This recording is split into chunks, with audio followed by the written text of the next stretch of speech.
Wednesday afternoon. அன்றைக்கி husband வீட்டுக்கே லஞ்சுக்கு வரேன்னு சொல்லிட்டாரு. ஸோ அதனால எனக்கு நிறையா டைம் இருந்துச்சு. ஒரு குட்டியாக ஹேர் கேர் பண்ணலான்னு நினச்சேன்.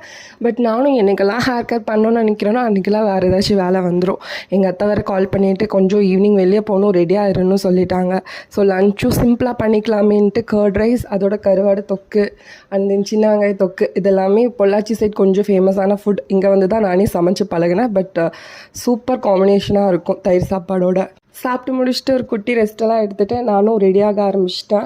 என்னோடய ஹேர் பார்த்திங்கன்னா பயங்கரமான ஒரு கர்லி ஹேர். எனக்கு சுத்தமாகவே பிடிக்காத ஒரு ஹேர். இந்த உலகத்துலேயே முடி கட்டினா ரொம்ப சந்தோஷப்படுற ஒரே ஆள் நானாக தான் இருப்பேன்.